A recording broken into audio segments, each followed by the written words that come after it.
Oh, well, there you go. Yeah. Alison Redford Surely, was. eh? She got invited to Bilderberg. Yep. Wow. Well, I mean, you could tell that the powers that be didn't want her. The Stephen Harper came out and endorsed everyone in his government was endorsing the Wild Rose Party. So they got Alison Redford instead, which is one of the rare times where the right wingers can't elect the right winger. You know what I mean? Yeah. Because they're pretty good at choosing their leaders. So they chose like the oil patch chose Danielle Smith, and Albertans chose Alison Redford. So she immediately got summoned down to Bilderberg to get her marching orders, right? So you get her facts straight, Yeah, right? and another notable Canadian that was at Bilderberg this year was Mark Carney, governor of the Bank of Canada. You know, I know we used to talk a lot more about it than we do now, but we, you know, this isn't the Alex Jones kind of subject, right? Where they're, you know, it's kind of like when you talk about Bilderberg, it's kind of the domain of conspiracy theorists, because conspiracy theorists say that at Bilderberg about 100 to 150 of the world's most powerful people get together and talk about what they're going to do. Well, the thing is, I don't think that's deniable. I think we do know that's what they do.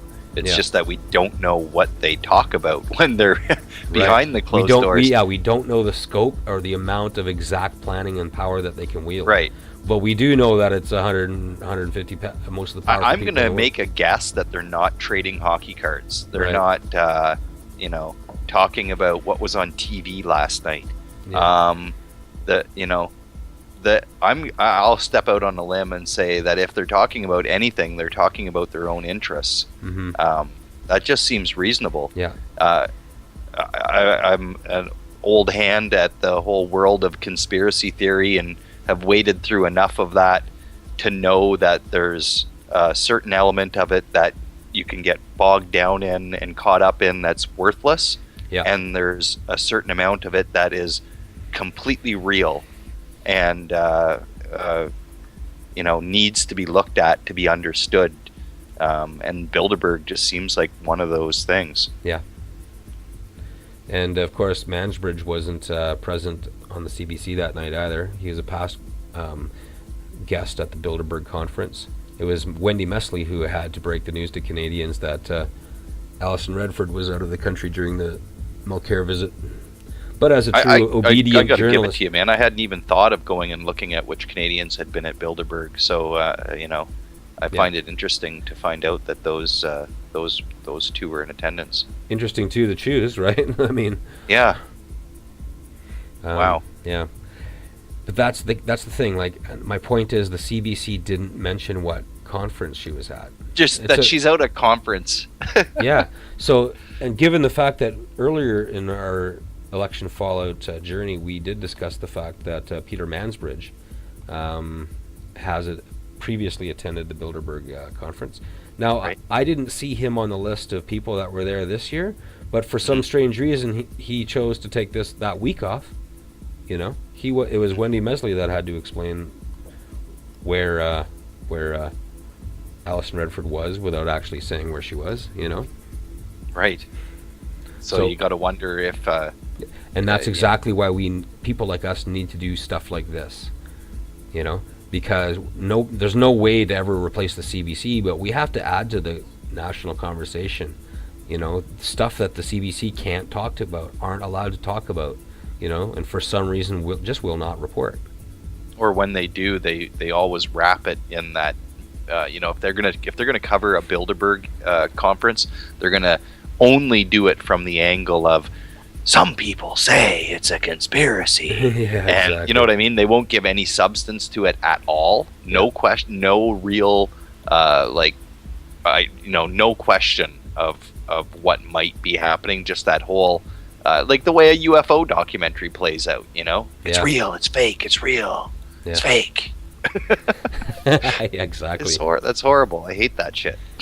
Yeah. Well, I'll tell you what, we Bilderberg just happened, I guess it was about a week and a half to 2.5 weeks ago, and we don't know what happened there. All we know is that the people that if there's people that rule the world, it's those people, and they all get together once a year. It's called Bilderberg, and we never know what they talk about. Mm-hmm. Does anyone else find that disturbing in a democratic society? You know? Yeah, especially when you start looking at the names on the list. It's always the biggest names from media, the biggest names from education, biggest names in politics, and of course, you still got to have your Bankers, religious and royal elements too. Yeah, You always, yeah. Yeah. So and oil tycoons, and throw those people together in a room, and like I said, they're not trading hockey cards and talking about fucking Jersey Shore. Exactly, man. That's not what they're talking about at all.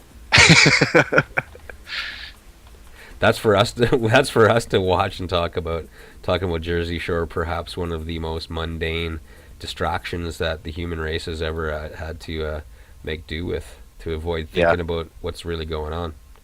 My Jersey Shore knowledge goes as far as knowing that it's a TV show, knowing that I should never watch it, and I did watch a Comedy Central special that had The Situation on it, and I got to see him bomb on they were doing a roast. I forget which roast it was, but was he ever horrible? Oh, fuck. It was just awful. It was painful to watch this guy bomb on a roast. It was just like, oh, you actually felt bad for the guy in a way. Oh no, that's terrible. Yeah, so that's my whole Jersey Shore experience. That, and I know that young girls yell "T-shirt time" when they're going to watch Jersey Shore. Right on. Why do they yell? Well, tell me, why do they watch T-shirt time when they're about to watch Jersey Shore? I don't know. And I'm not that curious. I'm curious. I don't ask questions. Yeah, I'm now curious though. I just know that if I go on Facebook and a friend on Facebook that watches Jersey Shore is about to watch Jersey Shore, and it's usually a girl, their status is "T-shirt time," and it's like, what? I don't get it. Interesting. Well, now I'm gonna have to find out, because I'm an inquiry mind, Yeah, and you easily go. distracted. Yeah. All I was able to do was figure out that it has to do with watching Jersey Shore. Beyond that, I'm not sure. Anyway, shall we do this again sometime? I think so. I think we definitely keep our momentum going, and just got to find time, make sure our schedules match up. Yep. And keep at it. Right on, man. And well, I guess now during this show, like while we did this show, Bill C-38 was passed. The gigantic, undemocratic omnibus bill that gutted environmental regulations, changed old age security, changed the EI rules, gutted the fisheries. Removed the Office of Inspector General from oversight of the Canadian Security Intelligence Services. Yes, and also simultaneously allowed American law enforcement agents to arrest Canadians on Canadian soil, which is a massive breach of our sovereignty, right? So we lose our democracy, we lose our sovereignty, we lose 50 years of gains in terms of environmental law. There's our social safety net has been absolutely savaged, and that all happened right while we're doing this show.